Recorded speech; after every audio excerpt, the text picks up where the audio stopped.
Já estamos ao vivo aqui no Instagram. Dá um tempinho para a galera ser notificada da nossa live, que já estamos ao vivo, para o pessoal ir chegando, para a gente poder começar a nossa live de hoje sobre algumas reflexões que são necessárias hoje. Rodrigo Segato, um abraço, Xará. Renata Afonso, meu amor, um beijo para você. Tia Vânia, um beijo também, muito obrigado. Aras Agromen, poxa vida, que bacana. Muito bom ter toda essa galera especialíssima aqui com a gente nesta noite. Mamãe Sueli, um beijo para você. Toda a galera que vai chegando.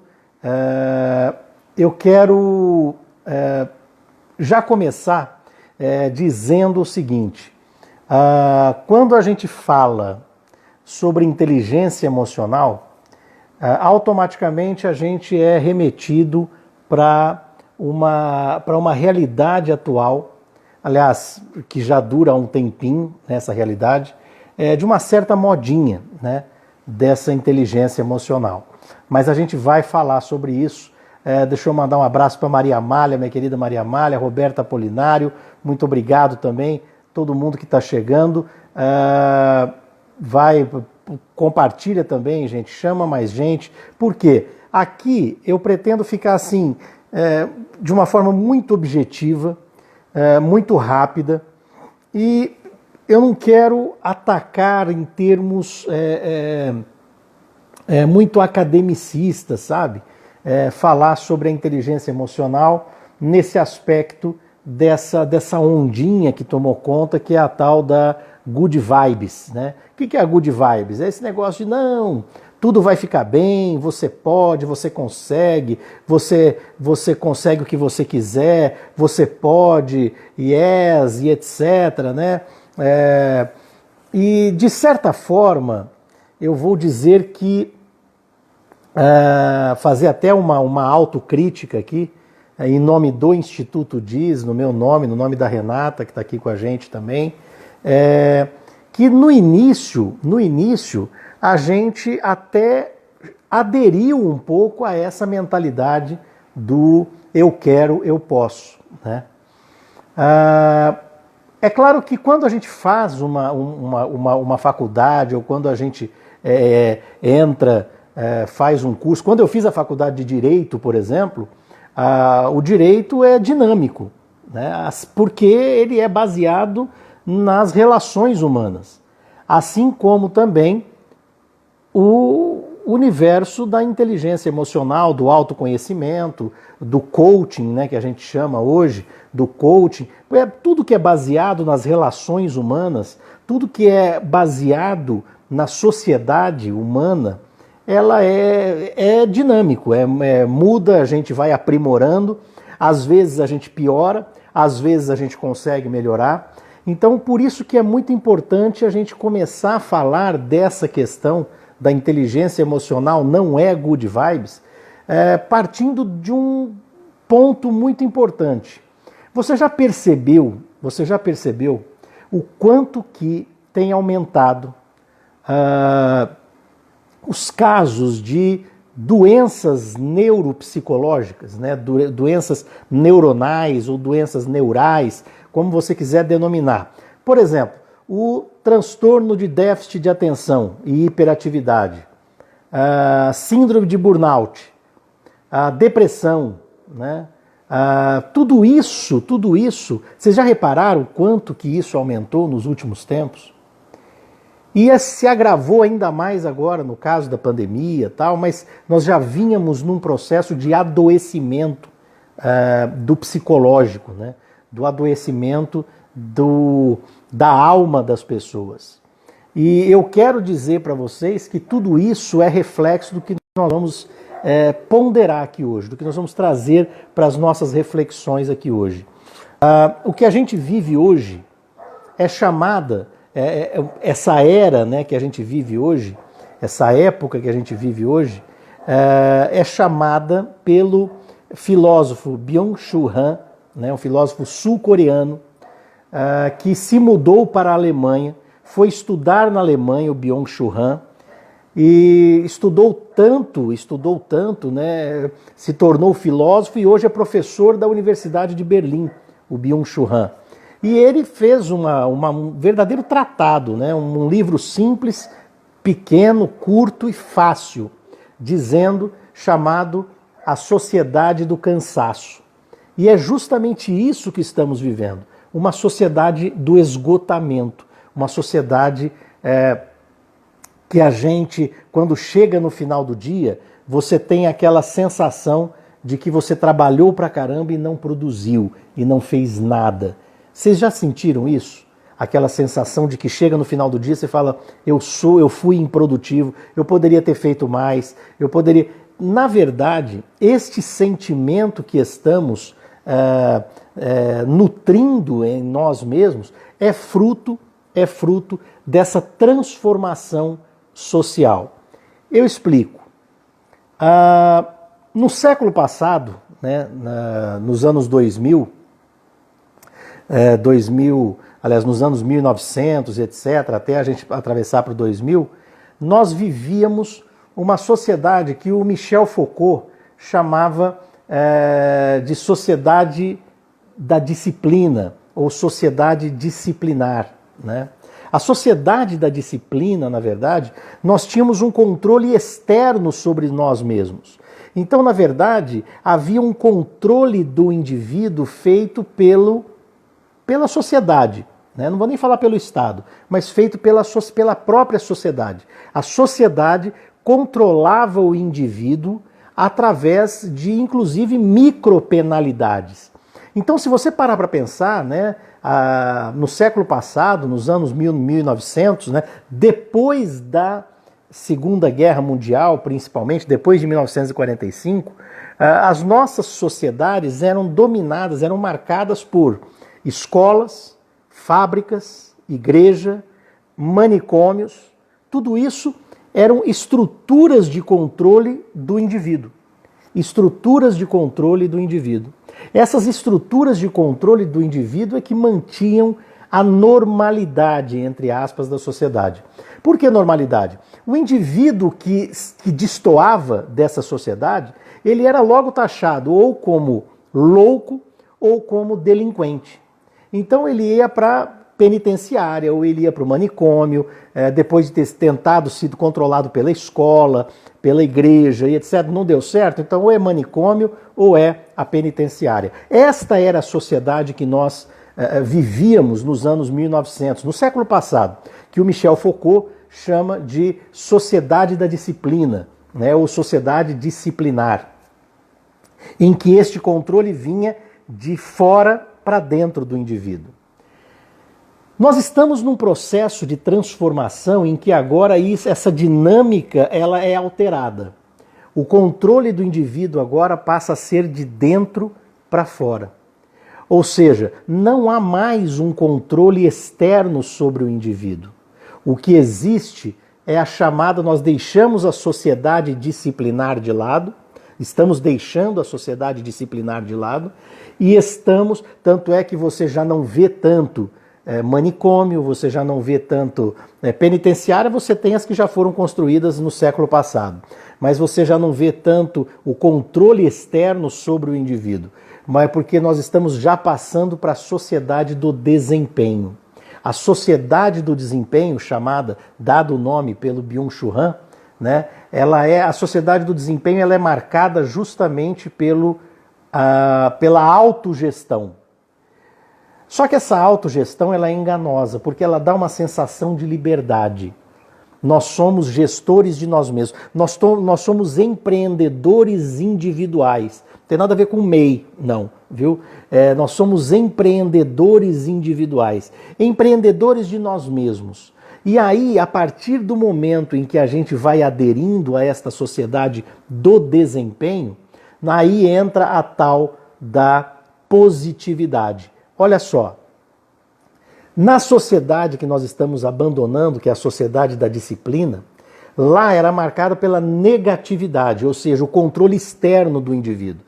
é o não pode, isso não pode, isso não pode. Então, quer dizer, da micropenalidade. O sujeito infringiu essa norma, ou ele é louco ou ele é delinquente. Então, a partir do momento que nós estamos abandonando a sociedade da disciplina, nós estamos entrando na sociedade do desempenho, que é atualmente a que nós estamos vivendo, nós abandonamos essa negatividade, né, do não pode, para o sim, pode. Você pode tudo. E é esta positividade travestida de liberdade que tem nos adoecido. Porque isso vai fazendo com que cada um de nós, que a gente vai estabelecendo metas, cada vez mais metas. A nossa vida não é nada além mais do que a superação de metas. E de metas muitas vezes que nem nós mesmos estabelecemos. Mas essas metas foram estabelecidas por uma forma de comparação um com o outro. Lá na sociedade da disciplina do século passado, nós tínhamos uma dinâmica de que aquilo que não era igual a mim era contra mim. Então, era uma sociedade que o Foucault chamava de sociedade imunológica, né? Imunológica. A sociedade imunológica funciona como um sistema imunológico mesmo nosso. Aquilo que eu vejo que me faz mal, a bactéria, o vírus, enfim, então eu vou atrás de algum medicamento, de alguma forma de matar aquele mal que me ameaça.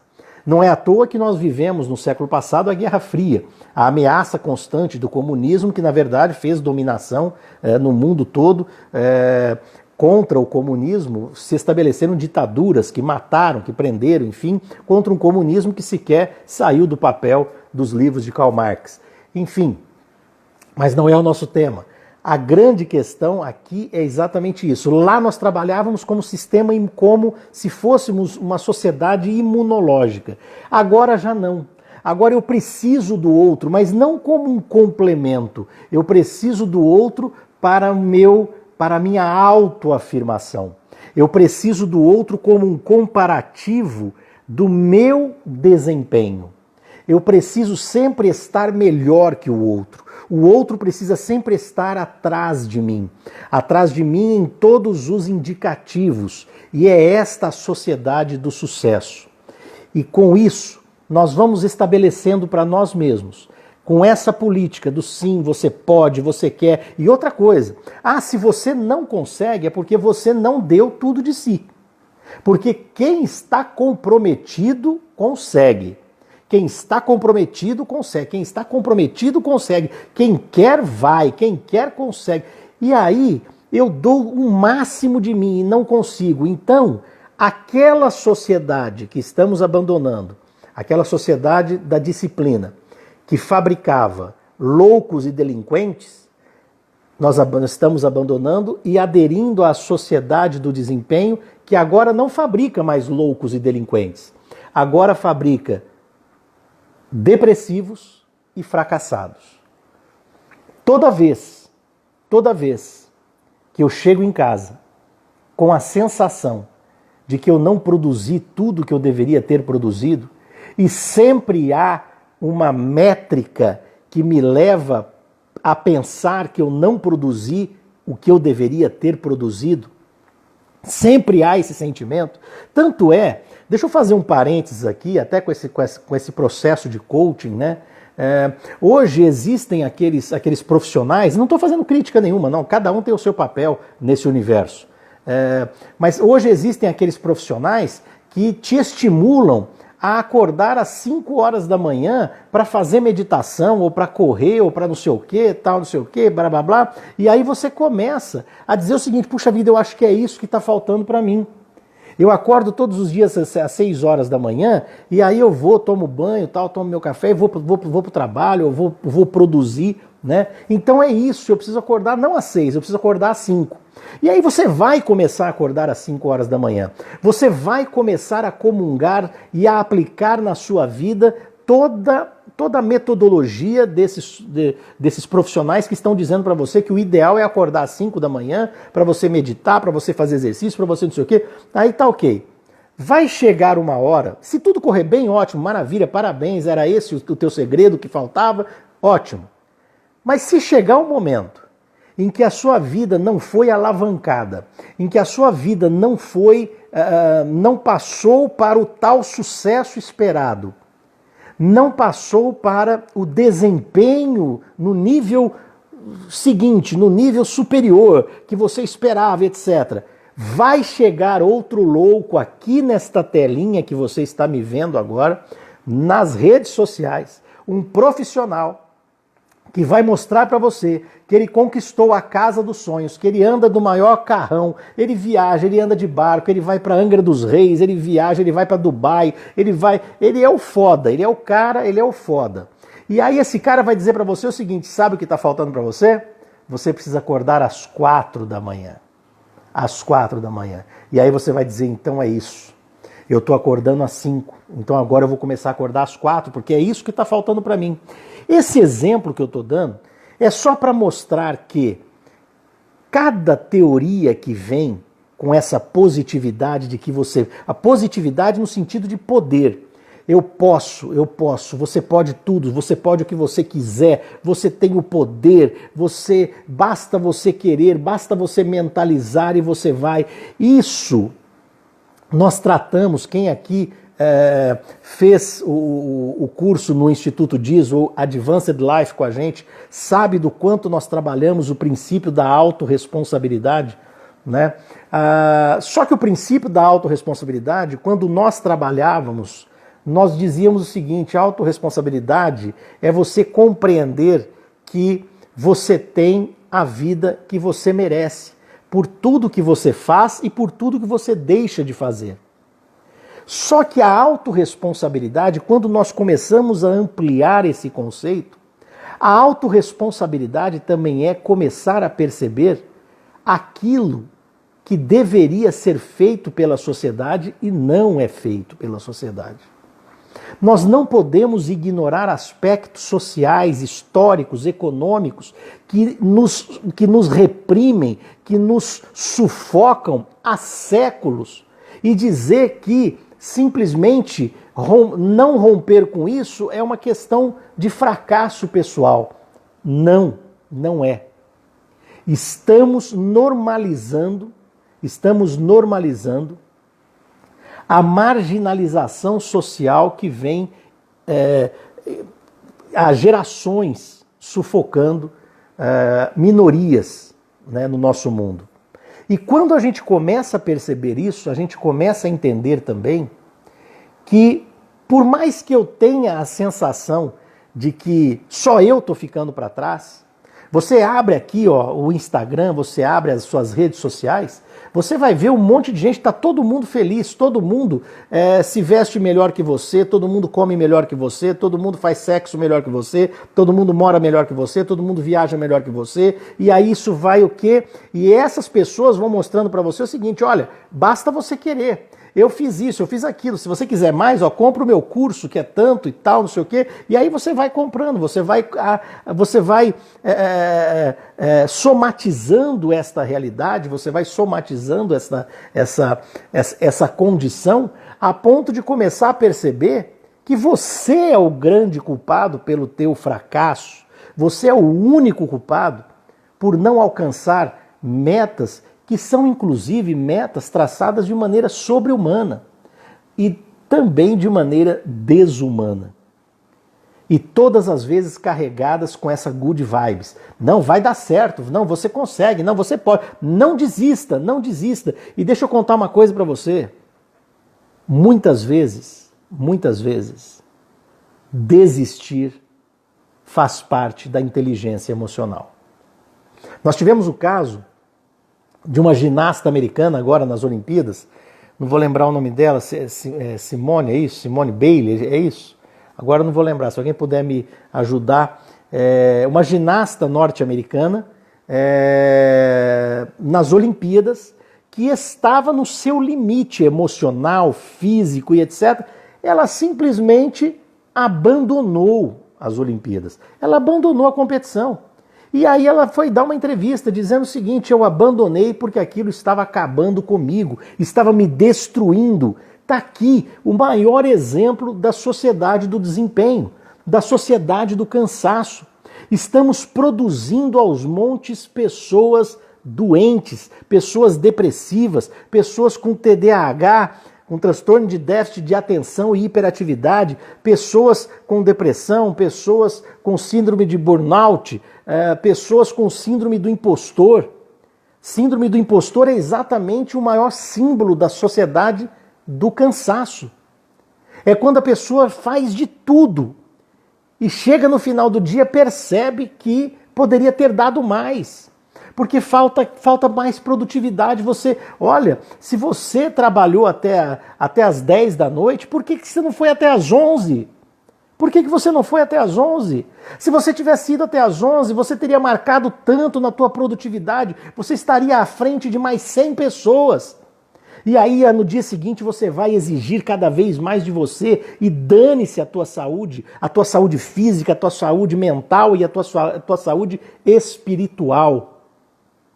Byung-Chul Han fala um termo muito forte, mas eu acho que é muito certeiro nesse sentido, de que essa exigência, essa autoexigência que a gente tem feito com a gente mesmo, tem promovido o infarto da alma. Tem promovido o infarto da alma. E é esta sociedade que estamos produzindo. E sabe o que é pior? Nós estamos fazendo isso, inclusive com as nossas crianças. Tem pai e mãe que até mesmo para preencher a ausência física do pai e da mãe, coloca o filho desde cedo na escola de dança, na escola de música, na escola de idioma, na escola de não sei o quê, na escola... Né? E a criança... E outra coisa, começa a medir o sucesso do filho através e tão somente das notas escolares. Começa a medir o sucesso do filho através da produtividade escolar.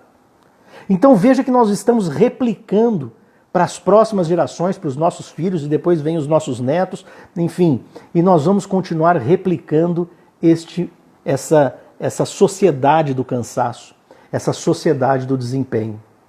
E olha que cruel que a gente é com a gente mesmo. Sabe como que você mede o índice de sucesso de uma sociedade? Através do PIB. Já ouvi falar, PIB, Produto Interno Bruto.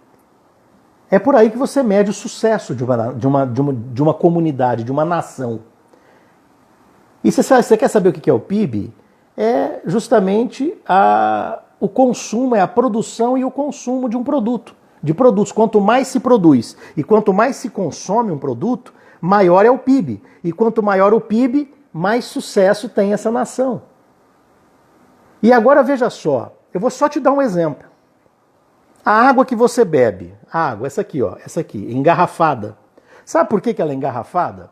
Porque se você for tomar água no rio, aqui perto da minha casa, por exemplo, a água está poluída. Poluída. Sabe quem poluiu essa água? Nós mesmos, né? Não vamos polemizar. Nós mesmos poluímos. A classe empresarial, a produção, a produtividade poluiu. A produtividade poluiu, vai lá, pega a água do mesmo rio poluído, ela trata a água, engarrafa e vende para você. E você compra. Se a água não tivesse sido poluída, você tomaria água assim como você respira o ar que você está respirando agora. Estaria ali naturalmente. Então veja que inversão de valores que vamos dando para a nossa vida. A nação, a sociedade tida como o maior sucesso é a que tem o maior PIB. Na verdade, foi a que mais desmatou, foi a que mais poluiu. Tudo isso em nome da produtividade, em nome da produção. E é isso que você está fazendo com você, minha amiga e meu amigo.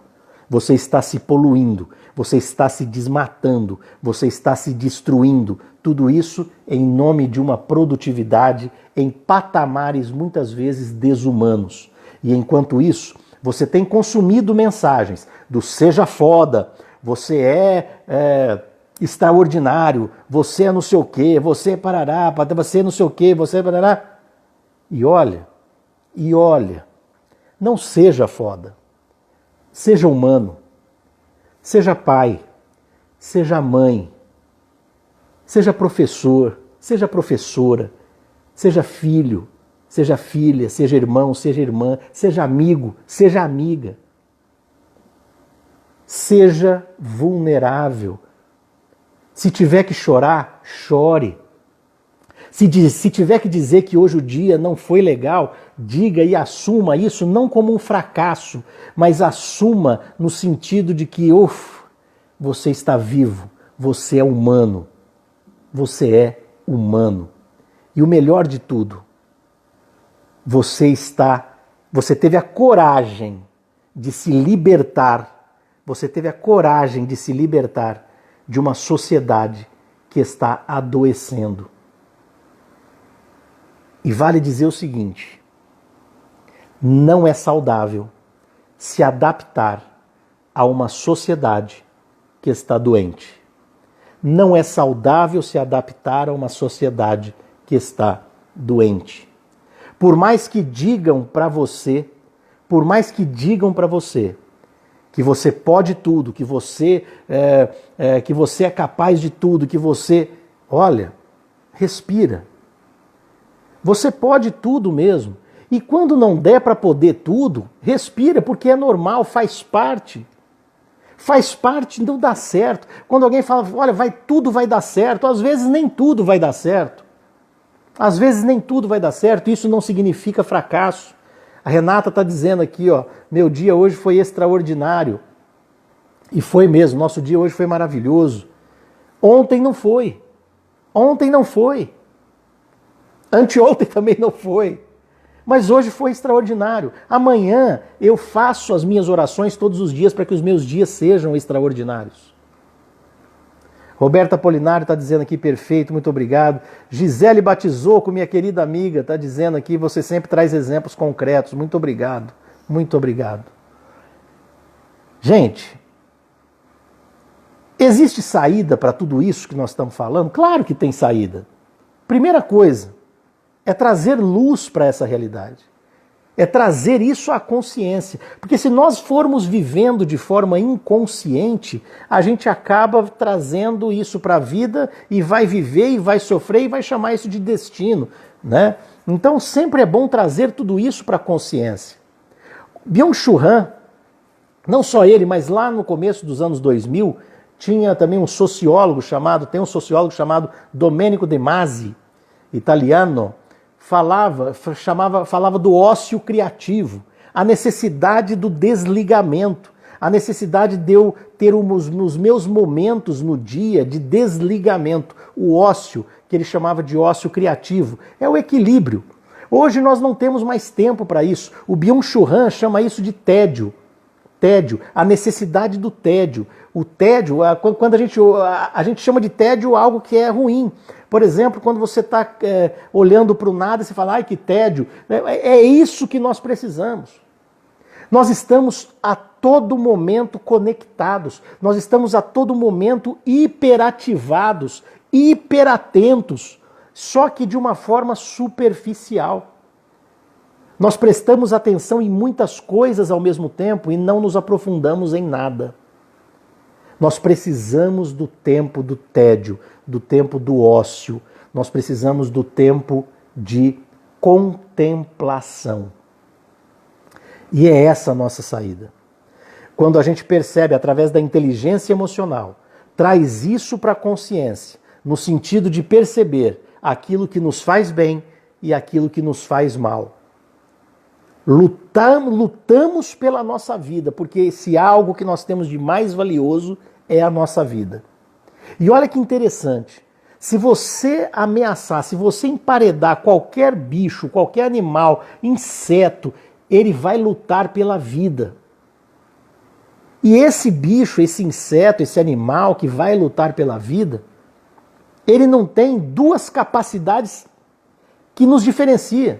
Como o ser humano, ele é tido como o ápice da evolução justamente porque tem duas capacidades. A capacidade de memória e a capacidade de projetar de projetar imaginação. E às vezes não, sempre, a gente está sofrendo justamente por aquilo que nos diferencia na evolução das espécies. Que a capacidade de memória, eu sofro por tudo que eu já vivi, ou por tudo que eu deixei de viver, ou por tudo que eu não tive, por tudo que eu perdi, pelas pessoas que eu perdi, etc. Eu sofro. Eu sofro por coisas que ainda não aconteceram, mas eu tenho medo que aconteçam, então eu já sofro hoje, já sofro agora. E isso me deprime. E isso acaba comigo. E muitas vezes, muitos de nós acabam com a própria vida por conta das nossas maiores capacidades que nós temos. Porque justamente em momento algum da vida, nenhuma escola, nenhum lugar, e até hoje, na escola se trata de tudo, menos da gente mesmo. Menos da gente mesmo. Com algumas exceções de algumas escolas que já perceberam isso e já têm trabalhado a inteligência emocional dos seus alunos, dos seus colaboradores, dos seus professores. A inteligência emocional que nos faz perceber da capacidade que nós temos e usar isso ao nosso favor, a nosso favor. E usando isso em nosso favor, nós começamos a compreender que trazendo consciência sobre tudo isso, o que nos falta e que o Byung-Chul Han chama de tédio, Domênico de Masi chama de ócio, eu quero chamar de inteligência espiritual. É a minha contemplação sobre o Criador, sobre a minha fonte. Olha, o celular, esse aqui que está filmando aqui, que está ligando a gente, a hora que ele esgota, eu preciso ligar ele na fonte de energia. Então esta analogia também serve para a gente. Eu não preciso até me esgotar, não. Mas todos os dias, a todo momento que for possível, eu preciso me ligar na minha fonte criadora. Eu preciso me ligar naquilo que me traz energia. Eu chamo de Deus. Alguns chamam de universo. Tudo bem, não tem problema. Mas a hora que você conhecer na intimidade, você vai chamar este universo de Deus. Porque na verdade, quando eu começo a perceber que eu posso tudo na medida das minhas limitações, então eu começo a reconhecer a minha vulnerabilidade, eu começo a perceber através da inteligência espiritual que eu tenho um lugar, que eu sou a partícula de um todo. E eu preciso que este todo esteja bem. Não adianta também eu me desligar ou eu me curar dessa sociedade do cansaço e ignorar e achar que as outras pessoas que se lasquem. Não. Porque na verdade nós estamos todos interligados. Eu preciso, quanto mais eu puder alertar as pessoas, quanto mais eu puder chamar as pessoas para a realidade, para a consciência, para dizer, olha, para. Você está estabelecendo metas inalcançáveis. Por mais que estão dizendo para você, não, você pode, vai chegar uma hora que você não vai poder mais. Vai chegar uma hora que você vai querer contar com um dia de 30 horas e o teu dia tem só 24. E isso está te sufocando, isso está te fazendo mal, isso está te adoentando. A tal das doenças neuronais, né, que o Byung-Chul Han chama. Veja só quantas farmácias nós temos espalhadas. Em um quarteirão tem 2 farmácias. Aqui na minha cidade, em Ribeirão Preto, em um quarteirão tem 3 farmácias. Não é à toa, laboratórios. Mas tudo isso vendendo remédio. Por quê? O PIB vai aumentando para poder dizer que a nossa sociedade está produzindo. Está produzindo. Está bem. Quando eu começo a perceber e trazer isso para a consciência e começar a perceber que eu tenho um lugar neste todo, este é o exercício da inteligência espiritual. Eu não posso trazer para mim poder e autoridade ao mesmo tempo. Eu vou colapsar. Eu vou entrar em colapso. Eu vou ter o que chamam de infarto da alma. Eu posso, mas eu não tenho autoridade sobre todas as coisas. Como assim, Rodrigo, poder e autoridade? É como um jogo de futebol. Meu irmão que está aí assistindo, Júnior, um beijo para você, Juninho, sabe que eu não entendo nada de futebol, mas eu vou dizer aqui o básico. É a diferença que a gente faz entre poder e autoridade. Os jogadores têm poder. Eles podem tudo o que eles quiserem ali. Eles podem tudo. Só que quem tem autoridade é o juiz. É um só. Quando eu começo a entender isso para a minha vida, eu posso tudo, mas eu tenho os meus limites. Porque a autoridade não está em mim. A autoridade está na minha fonte criadora. A autoridade está em Deus. Eu sou humano, eu sou finito, eu sou limitado, eu sou vulnerável. E o melhor de tudo é que quando eu começo a reconhecer esta vulnerabilidade, como em outras vezes eu tive a oportunidade aqui em outras lives, aqui no Insta, quando eu reconheço a minha vulnerabilidade, eu abro espaço para toda a graça habitar a minha vida. Eu abro espaço, quando eu reconheço as minhas limitações, quando eu reconheço a minha vulnerabilidade, é aí que a minha força criadora habita em mim. É aí que vem Deus e fala, agora é minha vez. Agora sou eu. Agora, quando eu puxo poder e autoridade tudo para mim, eu promovo o infarto da minha alma. Portanto, para a gente finalizar, eu quero dizer que inteligência emocional não é good vibes. A gente ficar dizendo, não pode, vai dar certo, tudo. Calma, respira. Respira. Se tiver que chorar, chora. Se tiver que passar um dia inteiro na cama, fica. Respeite o teu processo. Respeite os teus sentimentos. E saiba, um dia vai ser bom. Outro dia não vai ser bom. O outro dia vai ser ruim. Mas vai ter dia que vai ser extraordinário. Reconhecer isso é a graça de ser humano. É a graça de entender que eu tenho poder, mas eu não tenho autoridade sobre mim. Eu vou te pedir, para você que ficou aqui até o final, Alexandra, o Duarte, meu caro, um abraço para você, Helena, Maitê, toda a galera que entrou aqui, teve gente que eu pedi, a Tati, Luciana,